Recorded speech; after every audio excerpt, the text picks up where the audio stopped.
जैसे कि दोस्तों हम अपने वाइट बोर्ड पर आ चुके हैं। जो आज का टॉपिक है, जो मैं पहले ही आपको बता चुका हूँ, आज का जो टॉपिक है thermic fluid bulk temperature. Thermic fluid bulk temperature क्या होता है, इसके क्या क्या फ़ायदे हैं और क्या नुकसान हैं। तो दोस्तों जैसे कि हम अपने हीटर में थर्मिक फ्लूइड करते हैं वो डिफरेंट या हम सिंथेटिक ऑयल यूज करते हैं या फिर हम मिनरल ऑयल यूज करते हैं।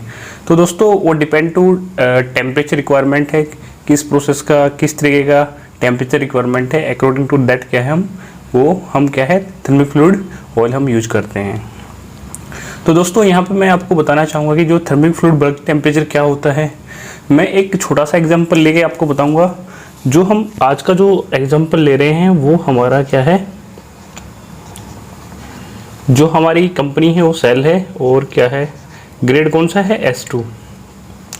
तो दोस्तों ये क्या है हमारा मिनरल ऑयल्स के अंदर आता है। तो दोस्तों इसका जो बल्क टेम्परेचर होता है वो क्या आता है, इसका जो बल्क टेम्परेचर होता है वो होता है 300 डिग्री सेल्सियस। दोस्तों सबसे पहले आपको जानना होगा कि जो बल्क टेम्परेचर होता है वो क्या है। तो देखा जाए तो दोस्तों जो बल्क टेम्परेचर होता है वो एक मैक्सिमम तापमान होता है किसी भी एक थर्मिक फ्लूइड ऑयल का जो आप हीटर में यूज कर रहे हो।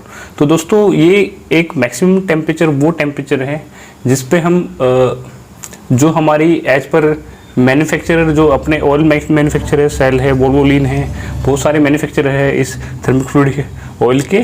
तो उनके हिसाब से जो इसकी जो लाइफ है सो दैट की भाई उन्होंने बोला है कि यदि आप अपना जो थर्मिक फ्लूइड हीटर का टेम्परेचर है वो 300 तक रखोगे, इस लिमिट में तक रखोगे, तो आपका जो ऑयल है वो क्या है वो 5 ईयर तक चलेगा। मीन्स दैट कि जो ड्यूरिंग ऑपरेशन का जो डिग्रेडेशन होगा वो क्या है वो अप टू 5 ईयर तक हो पाएगा। तो दोस्तों आपको ये पता लग गया कि बल्क टेम्परेचर क्या होता है। कि देखा जाए तो in the sense of operation देखा जाए तो जो बल्क टेम्परेचर होता है वो अत्यधिक तापमान होता है जो कि हम एक अपने हीटर की गुड लाइफ स्पैन्स के लिए या फिर कह सकते हैं अपनी ऑयल की जो गुड लाइफ स्पैन है उसको हम यदि इस रेंज में हम चलाएंगे तो हमारा क्या है जो degradation of thermic fluid oil है वो क्या है उसके जो मैन्युफैक्चरर ने जो रिकमेंड किया है उस ईयर तक क्या है आपका ऑयल डिग्रेड नहीं होगा। तो दोस्तों इसके क्या नुकसान है, इसको यदि हम मेंटेन नहीं कर पाएंगे तो उसके क्या नुकसान है। यदि हम इससे ज़्यादा यदि हम जैसे कि कई बार क्या होता है कि प्रोसेस का रिक्वायरमेंट ज़्यादा होता है, लोड ज़्यादा कैरी करते हैं, तो एट द टाइम क्या है ये जो बल्क टेम्परेचर कहीं ना कहीं थोड़ा सा ज़्यादा चला जाता है। तो देखा जाए तो मोस्टली देखा जाए तो अकॉर्डिंग टू सेफ ऑपरेशन में देखा जाए तो इससे ज़्यादा टेम्परेचर ऑलमोस्ट बहुत कम ही चलाया जाता है। लेकिन क्या है पहले ही मैन्युफैक्चरर इसको रिकमेंड कर देते हैं कि भाई आपको क्या है इसके विद इन लिमिट ही आपको टेम्परेचर मेंटेन करके रखना है। इसके बाद क्या क्या ड्रॉबैक्स है, क्या फ़ायदे हैं, क्या नुकसान है, हम आपके साथ आगे डिस्कस करेंगे। तो सबसे पहले मैं आपको बताना चाहूँगा ये एक सिंपली डायग्राम बनाया है जो कि आप लोगों को ऑलरेडी पता होगा जो हीटर सेक्शन में काम करते हैं। तो देखा जाए तो ये क्या है जो हमारा पंप है वो थर्मिक फ्लूइड को क्या है थ्रू आउट द कोयल क्या है जो हमारी ये रेडिएंट कोयल है इनमें थ्रू आउट कर रहा है, गो थ्रू करा रहा है। तो क्या है आफ्टर दैट सपो दैट की जो हमारा टेम्परेचर है वो क्या है 265 डिग्री सेल्सियस है, ठीक है।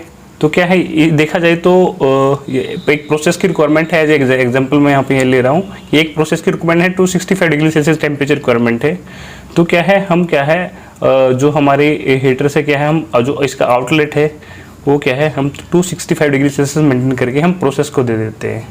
तो दोस्तों प्रोसेस ने वहाँ पे क्या है 25 डिग्री सेल्सियस क्या है कंज्यूम किया। तो आफ्टर दैट क्या है हमारा जो 240 है जो हमारे रिटर्न में क्या है 240 डिग्री सेल्सियस क्या है हमारा रिटर्न जो टेम्परेचर है वो हमें रिटर्न में मिल रहा है। ये हमारा इसका आउटलेट हो गया और ये हमारा क्या है कोयल का इनलेट हो गया। हमारे कोयल के इनलेट में सपो दैट की थ्रू आउट द ब्रांचिंग में क्या है थोड़ा सा ड्रॉप डाउन हो गया। तो सपो दैट की हमें क्या मिलेगा, ये हमारे 235 डिग्री सेल्सियस तक हमारा मिलेगा।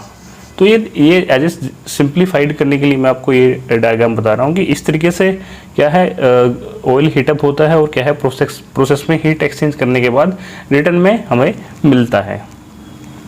तो अभी इसके देखते हैं कि जिसके फ़ायदे हैं क्या नुकसान है, हम इसको आपके साथ शेयर करेंगे।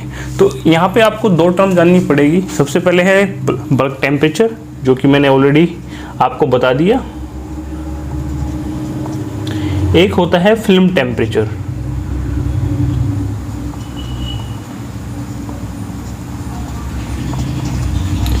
ये हमारे दो टेम्परेचर होते हैं, एक है बल्क टेम्परेचर, एक होता है फिल्म टेम्परेचर। तो दोस्तों अभी ये मैंने एक क्रॉस सेक्शन ले रखा है एक ट्यूब का, एक कट पीस मैंने ले रखा है कि इसमें मैं आपको समझाना चाहूँगा कि इसमें बल्क टेम्परेचर क्या है और फिल्म टेम्परेचर क्या है। तो दोस्तों जैसे कि हमारी ये कोयल है, इसी से मैंने एक कट आउट करके यहाँ पे पीस मैंने यहाँ पे निकाला है। तो देखा जाए जो टेम्परेचर हमारे फ्लूइड ऑयल का होता है वो क्या है, वो हमारा बल्क टेम्परेचर होता है। और जो दोस्तों आप ये देखेंगे कि जो फिल्म टेम्परेचर क्या होता है, जो इसके सरफेस के साथ में, जो ट्यूब सरफेस के साथ में जो कांटेक्ट में ऑयल रहता है उसका टेम्परेचर क्या रहता है। तो दोस्तों ये जो इसके कांटेक्ट में रहता है, ये देखो ये क्या है, ट्यूब सरफेस के कांटेक्ट में रहता है। तो क्या है, ये क्या रहेगा, ये होगा फिल्म टेम्परेचर। ये हमारा क्या है, फिल्म टेम्परेचर।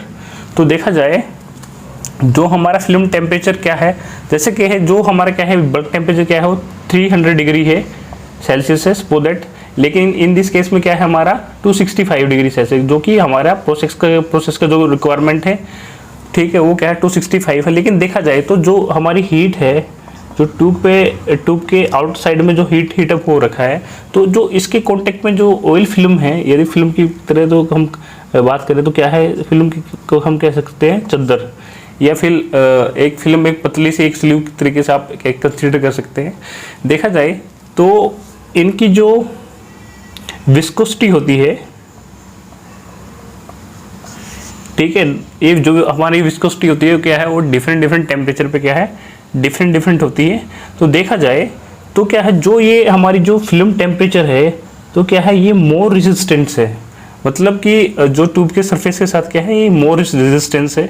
यदि दोस्तों इसका जो टेम्परेचर है,